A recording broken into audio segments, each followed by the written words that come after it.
I notice that the specialists in the medical world make the most money, as well as in the legal world. The more you specialize, the more you can focus on what you're really good at, the more successful you'll be, and I think the happier you'll be. We're going to talk about that today. How to specialize, how to delegate.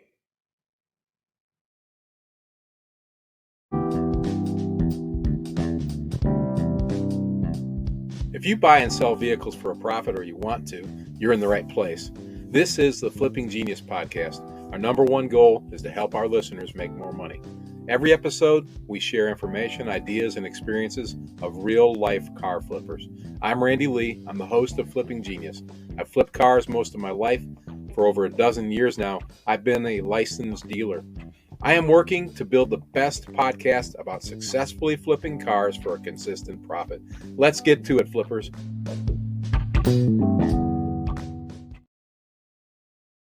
Hey, thanks for listening to the Flipping Genius. Tuning in, and if you're watching, that's awesome too.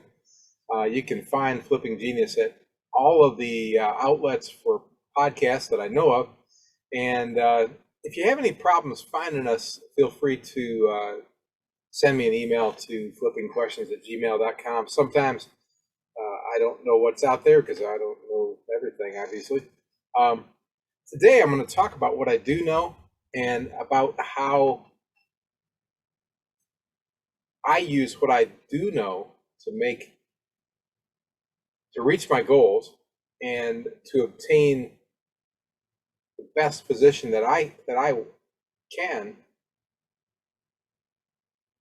around those goals. And we've talked about in the past that your goals are very specific to you. I talked to a lady today who's 76 years old.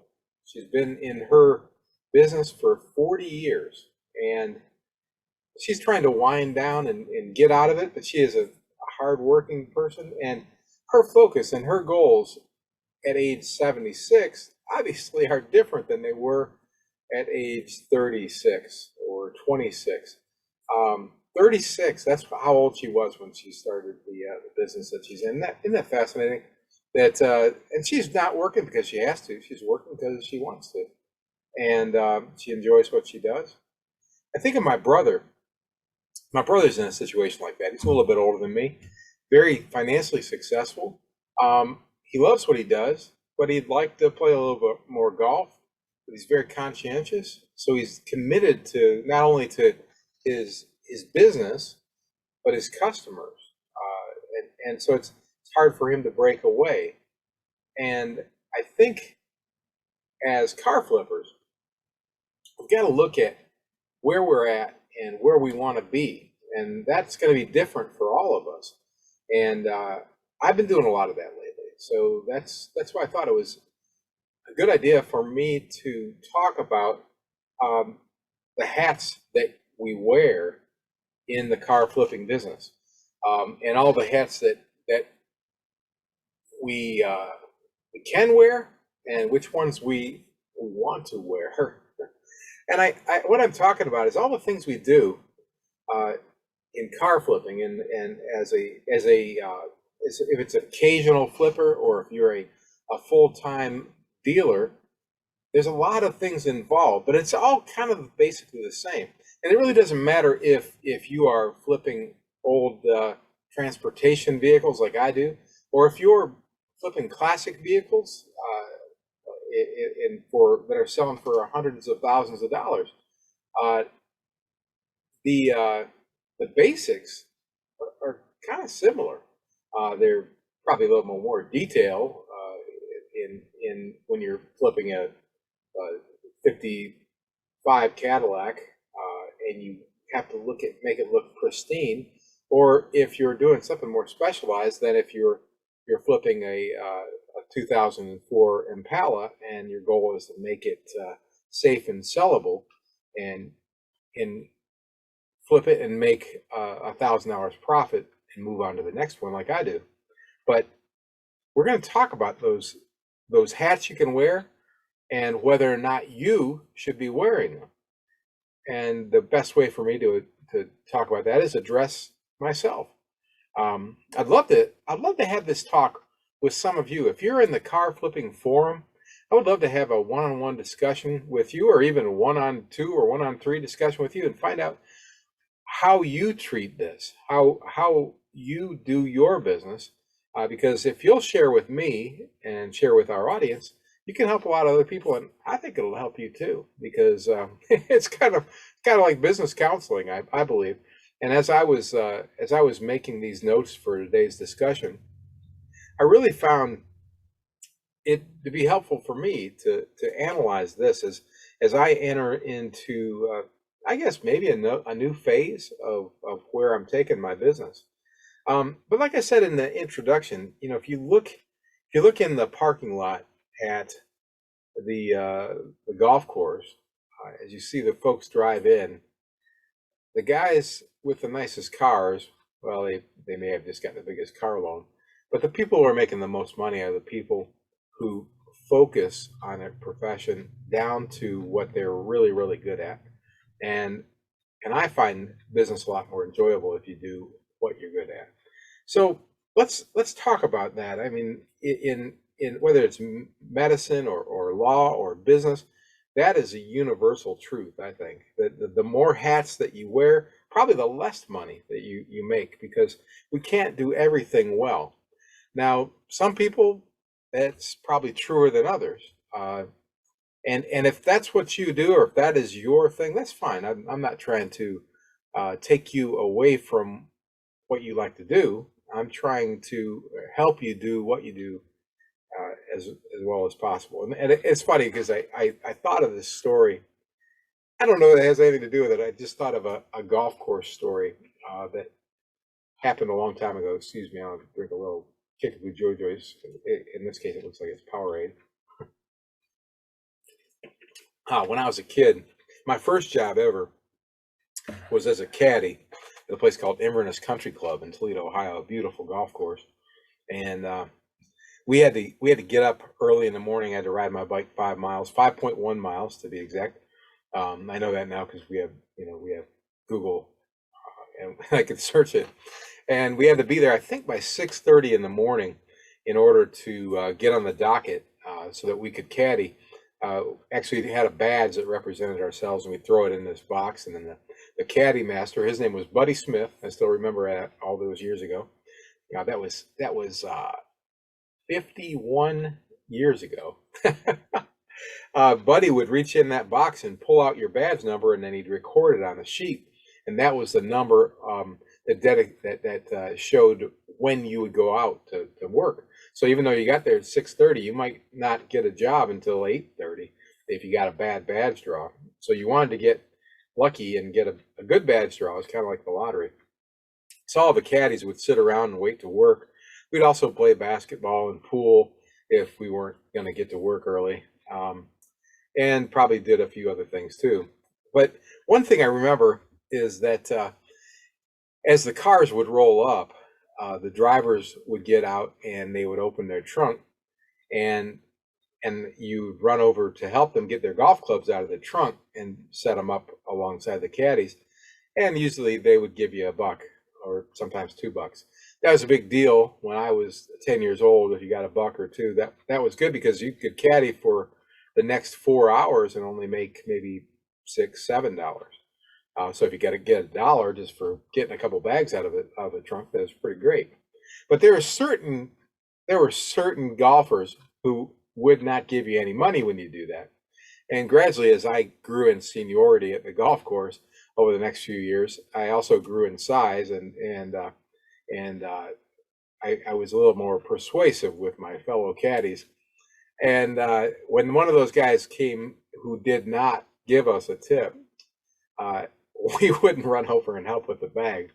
And I remember one of the early funnier things was when that was that would have been 1971. So about that time, they started coming up with the trunk release, automatic trunk release inside those big caddies, and Chrysler Imperials and Cadillacs that I loved so much growing up. they'd pop that trunk, the trunk would open, there'd be a bag of clubs in there and some shoes. And the golfer would just stay inside his air conditioned car and expect you to get the bag out, which he wasn't even going to get out of the car. So clearly you weren't going to get a tip. And we had a little signal worked out when that happened, that so none of the younger guys would try to jump over there and get the bags out. And I just remember those golfers being so angry with us. They'd get out and grab those bags and curse us. And like I said, it has nothing to do with today's subject. I just thought of it and thought it was kind of funny. And you might be one of those guys that pops the trunk and doesn't pay a tip, and you may not like me anymore, but that's okay. I got lots of stories from Inverness Country Club that some people might not like me for, but others probably would. Anyway, that was a long time ago. That's when I started learning the things that I learned, and things that I learned about myself. I think over my lifetime is what I'm good at naturally, what I'm not good at naturally. Now you can overcome some of those shortcomings, and probably a lot of you have. Frankly, I haven't. I've talked about it many, many times that I'm not the guy that turns the wrench. Uh, I don't like to be the guy that cleans the car either, just to be honest with you.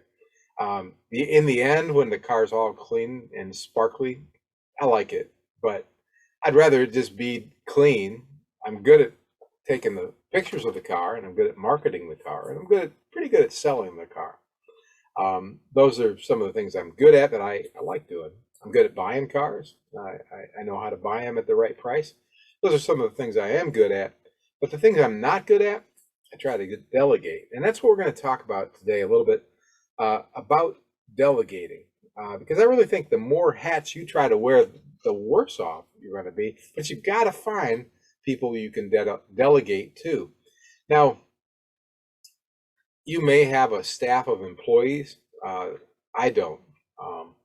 I find other business owners who specialize in the things I don't like to do. Like, I'll mention right away, Dennis Johnson Auto Repair.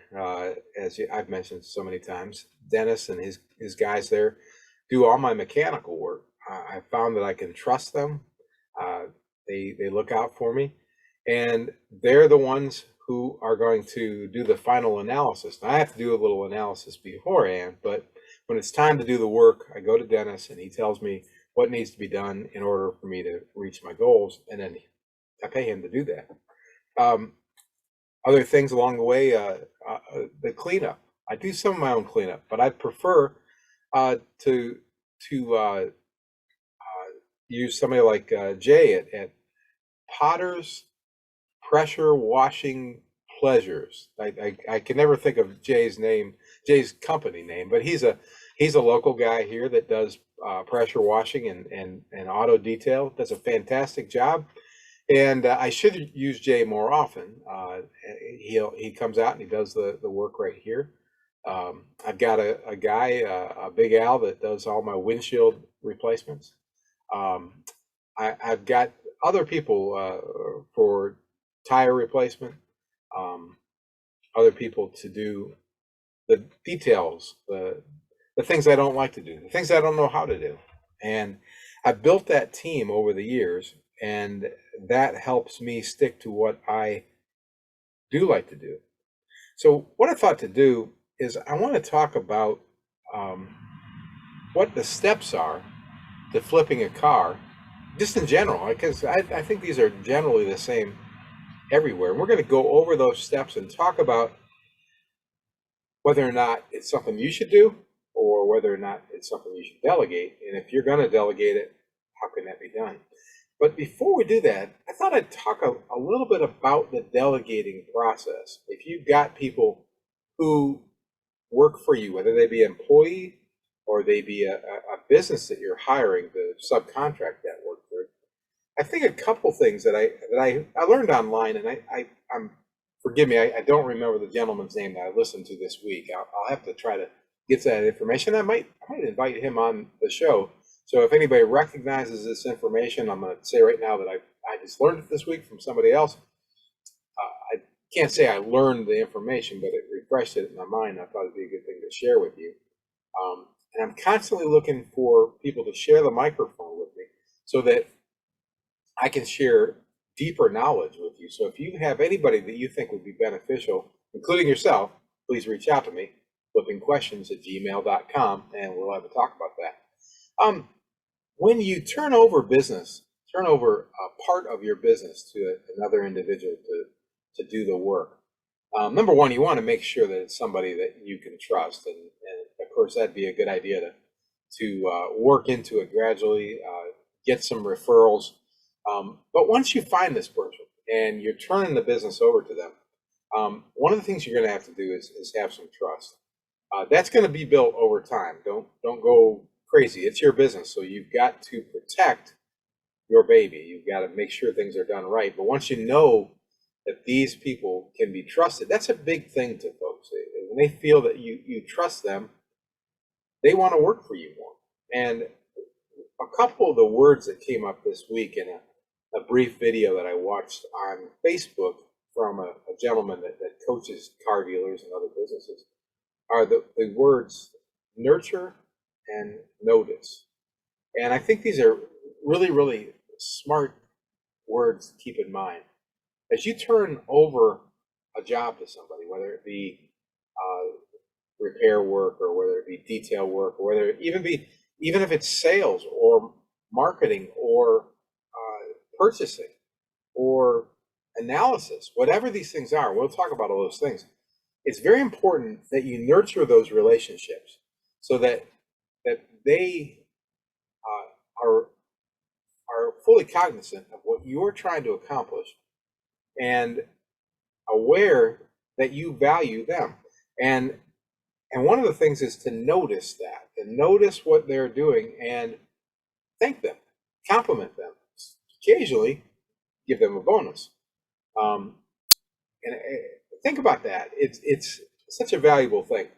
With the guys at Dennis's, and I got to do this again. I haven't done it in a while. Bring up some pizza, bring up some donuts, or some cash. Everybody loves cash. Everybody knows it's hard to get cash from Randy Lee, but think of a way that you can reward the people that are helping you, and keep that in your mind at all times. This is a valuable thing to keep in your mind at all times. Well, number one, it's fun to be able to go above and beyond, and if you're doing this right, there's enough on the table that you can do that occasionally. Don't do it all the time, because you can't. Every time somebody does their job, they shouldn't expect to get a bonus, unless you're just underpaying them crazy, and then that's no good either. So notice what they're doing, and notice if they're not doing it right, because it is your business. You've got to protect yourself, so keep an eye out for that too. And trust is earned, and once it's earned, you need to still notice and make sure that they're not letting it get away from them.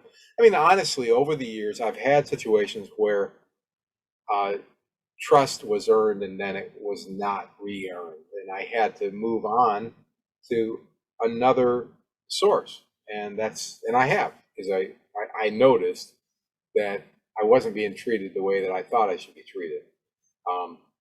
But when it is done right, praise and reward those folks. So let's talk about the steps that we take in flipping a car, and talk about how we might be able to delegate them, or how we might become specialists in that area when we come back. Hey, thanks for listening. And I want you to consider becoming a flipping team member. And when you do, we will share with you a startup kit that is valued at $250 or more.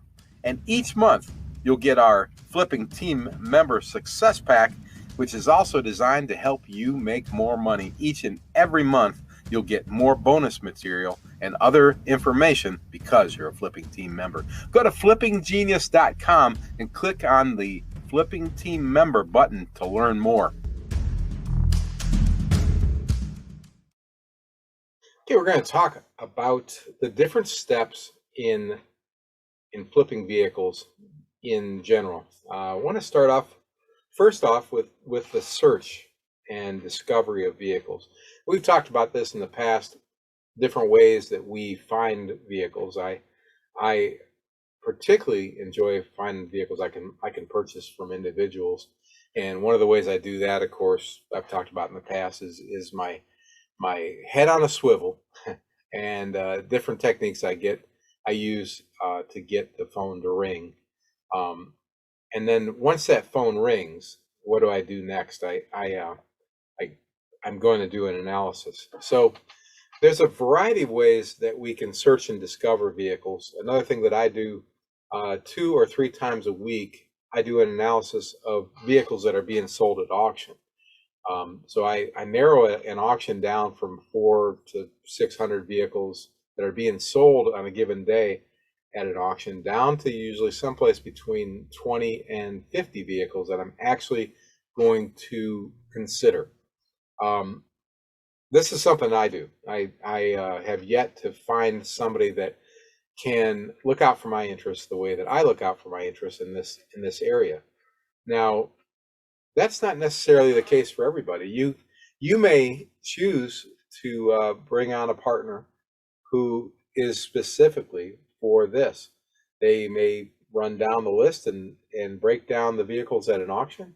They may be a bird dog looking for vehicles that you can buy, and you pay them a finder's fee every time you buy a vehicle. That could be an excellent way to um, to complement what you do. Perhaps you're limited in your ability to find vehicles. Maybe you're a flipper who's got another 60-hour-a-week job or a business. This can be a pretty smart thing to do to delegate that. I choose to do my own. Once you locate the vehicles, once you get that phone to ring and you're going to go look at a vehicle, or once you have the auction resources to buy vehicles, or however you're getting your search and discovery is working, the next step is to analyze and evaluate that vehicle. Now, here again is a place that you might very well want to delegate. If you were to bring somebody along with you to the auction or to the point of purchase and have that individual who has more aptitude mechanically than you do, that could save you a lot of money. It's a smart thing to do. And this is something that I'm starting to recognize as I grow older and have more desire to not work as much. This is something that I'm working on possibly delegating.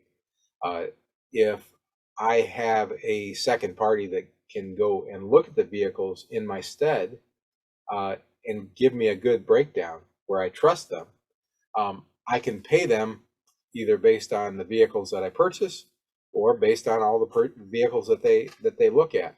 The information that they provide me, if they know what they're talking about, could save me a lot of money, which ultimately will make me a lot of money. So this is something I'm actively pursuing right now. At this point in time, I do most of this myself, and at least initially. So the initial analysis and evaluation before the purchase is made, I do myself. But you may opt to do that, to farm that out, to delegate that out. And you can do that in a variety of ways. You can bring in a commercial company that has somebody that does exactly that, or you can bring in shade tree mechanic that or some other individual that you feel is better qualified than you, or just has more time to do this than you. And as you build trust with that individual, it's going to be a hugely valuable part of your team. The next stuff is purchasing. And as I've said, there's various avenues where you're finding the vehicles, and there's various ways you can purchase vehicles. I purchase a lot of vehicles from auctions, and those auctions are dealer auctions. Those auctions are insurance auctions. Those auctions are auctions where cars have been impounded. There's a lot of different ones that I look at, and the key though is just buying it right. With my analysis includes evaluating the vehicle, what it's going to sell for, what we're going to have to do to it, and how much money I want to make from it, and what the fees are going to be to buy it, if I have to buy it from an auction and pay a third party, or if I have that professional, that set of eyes going over it, I have to pay them. I got to include all those costs, all my overhead costs in that, in order to purchase it at the right price. And as we've talked about, you make your money when you buy. So it's very, very important that you buy them right. Don't let your ego get in the way. I've seen that happen where individuals will, they want to be the winner. You're not a winner if you buy it for too much money. So stick to your guns. And it's funny. Sometimes you're standing there and you'll be thinking, I won't pay any more than $1,300 for this vehicle. How can that person pay $3,100 for the same vehicle? Well, it's not necessarily that they're wrong. It's just that that's not right for you. And it's the key is that you need to know that's not right for you and stick to your guns. It's okay to reevaluate and to reassess where you want to be based on the facts that you're dealing with. But your facts are not going to be the same facts as that guy standing across the aisle from you at the auction, or the person that comes an hour after you go look at a vehicle, or an hour before you, and you come and you offer $1,700, and they say, no, this other gentleman came and offered us $3,500. Say, well, that number doesn't make sense to me. I suggest you sell it to them, and I stick to that. I think 100% of the time, because if you start buying based on your ego and your desire to win, you will not be a winner.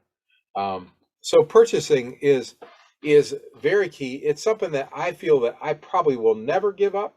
It doesn't really make sense to me to give that up, unless I bring in a partner that I feel represents me the way I represent me. So right now, that's something that I'm not going to do. But that might not be you. You may have somebody who can do that purchasing. Keep an open mind. Keep an open mind. I'm not saying you can't delegate that. I don't see myself ever delegating that. The next step is taking that, and maybe I'm going backwards here, because planning for success on each vehicle it's key that you do that in advance. But I feel that it's key to do it again after the purchase, because after the purchase, and we make a more educated assessment, that has to be done again. So maybe you do that before and after, and that assessment is going to take a look at that vehicle's probable sales price after you do repairs and renovations, and how much renovation you do will affect the price of some vehicles. Now we talk about those classic vehicles I don't deal with. I love to look at them. I love to see them. But if you're doing classic vehicles, the righter you get, the more money you're going to sell it for. Other custom vehicles, it's going to be a more targeted audience, but you had better build that thing, renovate that thing, so it is appreciated by that target audience. If you are dealing in the market that I deal in, and I know a lot of you guys want to deal in that market where it's a simple flip. You buy them cheap, you fix them cheap, and you sell them for a profit. Simple as that. But you've got to know what that potential is. You've got to know that, and you've got to analyze that, and then you've got to come back with the information that you gain either from doing the analysis yourself or from paying somebody else to do the analysis like I do. And then you know what the physical and mechanical renovations are going to be and what they're going to cost, and you know what the end price is going to be. You know, all that information has to go into your analysis so that you know what the game plan is. You're making a plan for success on each vehicle. Again, this is something that I do, but I do not do the physical and mechanical renovation assessment on my own. I get outside sources, and those folks are paid to do that. And that could be a full detail of the vehicle. It could be any thing as far as a whole engine replacement, or it could just be $300 of sprucing up the vehicle so it runs better, and another $150 to make it look shiny and new, and maybe another $400 in tires and a couple other cosmetic parts that you have to replace. But all those things add up, and you need to know what your end price is going to be, and factored in that is what you expect to make on that vehicle in profit. And you can do that better after you get a good assessment. And I personally delegate a good bit of that out. That may be your strong suit. If it is, that may be where you're not delegating. But think about it. Think about where you stand, what you know as you build this flipping business. Or if you're already in the flipping business, I hope you're listening to this, and maybe I'm helping you. A little light bulb goes off in your head, say, man, maybe I should use Jeffrey to do that, or maybe I should use Tito to do that, because they would be able to help, or they already know more than I do. And I don't know Jeffrey or Tito, but those are a couple names that came to mind. If anybody knows them and they would like to come to work for me for substandard wages, I will give them bonuses from time to time. I'm probably the guy that would pop the trunk and no, I would definitely give you a dollar. The next step is actually the physical and mechanical renovations, actually doing them. And so the assessment is one thing, knowing what needs to be done. Now you have to do them. And of course, there will be surprises that come up. Unfortunately, I had surprises come up on a Honda this week. Usually they don't come up on Hondas, but they did, and you want to take care of them, and I'm going to have to reassess because I'm going to have some extra expenses. But because I bought the vehicle right, I'm not going to lose money on that, even though there are some surprises. And that goes right back to, you make your money when you buy it. Now, after you've got a finished product, you've got this finished product, now let's talk about presentation and marketing. Now, part of the presentation is the detailing and making the vehicle look good. But another part of the presentation is photographing it. There's very likely it could be beneficial to you to hire a professional photographer to actually take photos of your vehicle. Now, probably not if you're doing the 04 Honda Accord or the 03 Impala that I'm probably selling.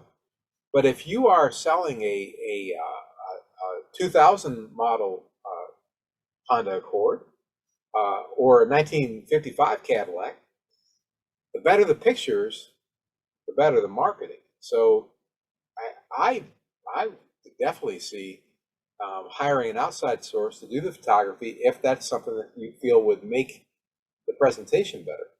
I'm pretty good at the photos, so I do that myself too, but this is another area that you may bring somebody else in on.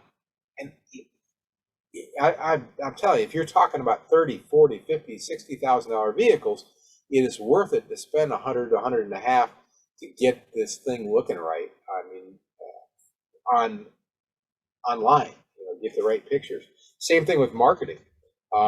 If you are not a whiz online, it'd be a good idea to get somebody else to build your website, to do your marketing as far as social media marketing and any other advertising that you do. These are all things that you could delegate out. Excuse me, Mr. Microphone. But I choose to do those things myself. And again, maybe I'm wearing too many hats, but that's why this is part of this week's episode is yours truly doing an analysis of what I do too. As we go forward, I'm going to take more of these things off my plate and put them on other people's plates, but I got to do it in a way that is profitable. Because in the end, I'm in this to make money. I'm not in this to make friends. Um, I will a few along the way, but I'm in this to make money. Um, the next thing we're going to talk about is sales. Surprisingly, this is something I'm thinking about delegating. Um, in sales, I'm talking about getting the maximum price for the vehicle. So there is something to that. It's not. I know I downplay it a lot because I've been in sales all my life, and I always think, well, the car is going to sell itself. But there are people who are better at it than I am, and I know those. I know there are people like that. And if I can compensate them and allow them to do that end of it, while I swing the golf club or go on a trip with my lovely wife, uh, or go visit my family, or go visit my family with my lovely wife and swing the golf club. If I can still make money while they're doing their thing, hey, that sounds good to me. So that's something I'm thinking about delegating. And there's a few different ways that I can do that. I'm kind of juggling the different ideas. A couple of different ideas is a partnership. Another way is actually to hire somebody who gets paid based on their productivity. Somebody's good at this, hey, that could be a real win-win to me. So I love the idea of somebody else profiting from the skills I have, and we profit from the skills they have. Um, the next step is something I already delegate also, and that is titling.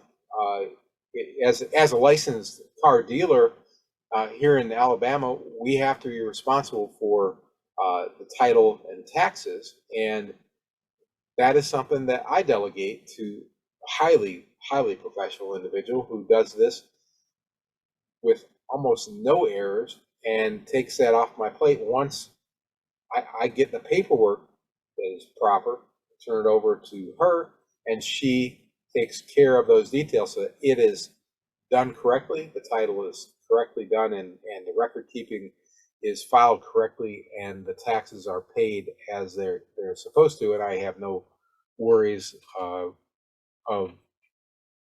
dealing with the government. Basically, I want the government to be happy with me, so we do that right. Then there's record keeping and accounting and finance. And depending on how deep you get into this, depending on how big your operation is, um, you may need to bring in secondary parties for all those things. Not the sexiest stuff to talk about, but believe me, you want record keeping, and you want to be on top of all of the rules that go into these things: the titling, the record keeping, the taxes, the filing, the accounting. You want that, and a good place to start is your state's independent auto dealers association, or your country's independent auto dealers association. If you're in Canada, I believe also you have your Providence will have their own association. Um, these rules change, and we have representation in our association that is trying to look out for us as dealers. If you do get your license, you are a licensed dealer. I encourage you.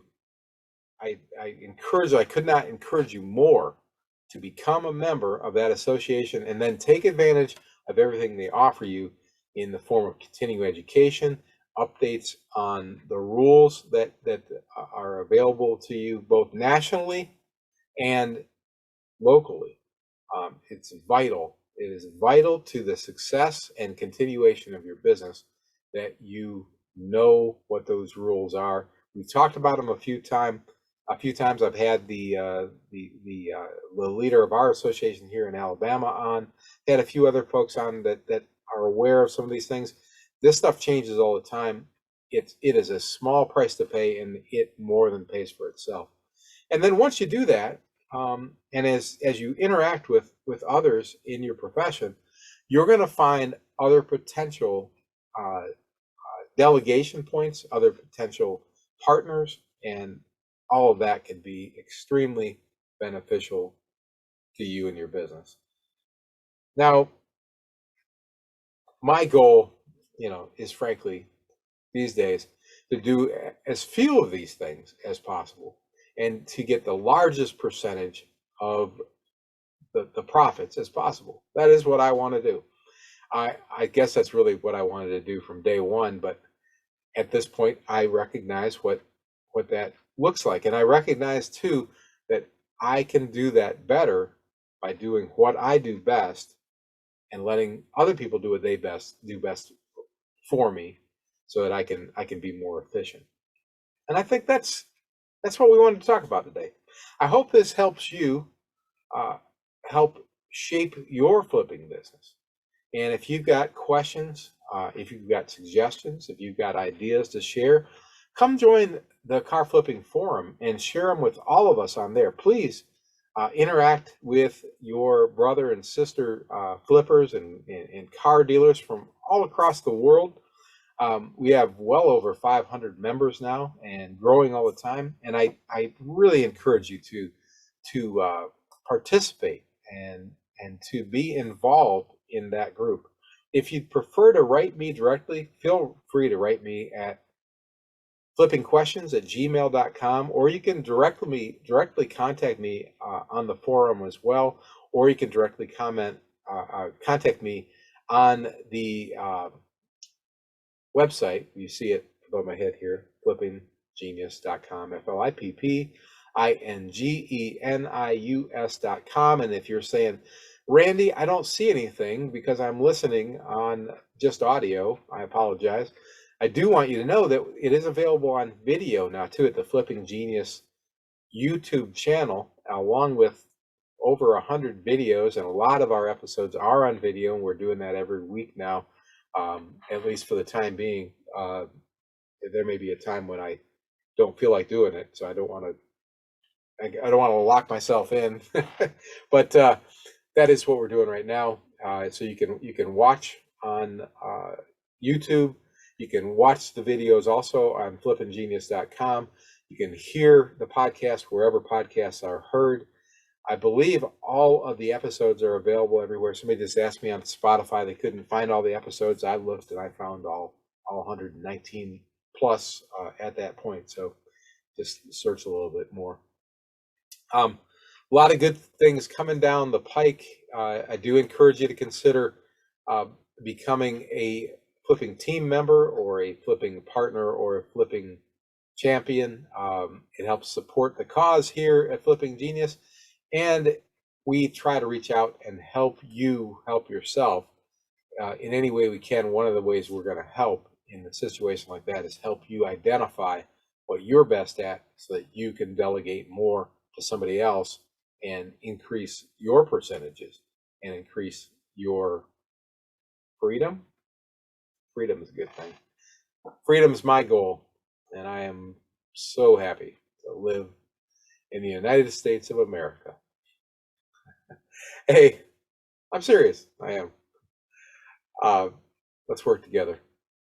Let's make some money. Let's all become flipping geniuses.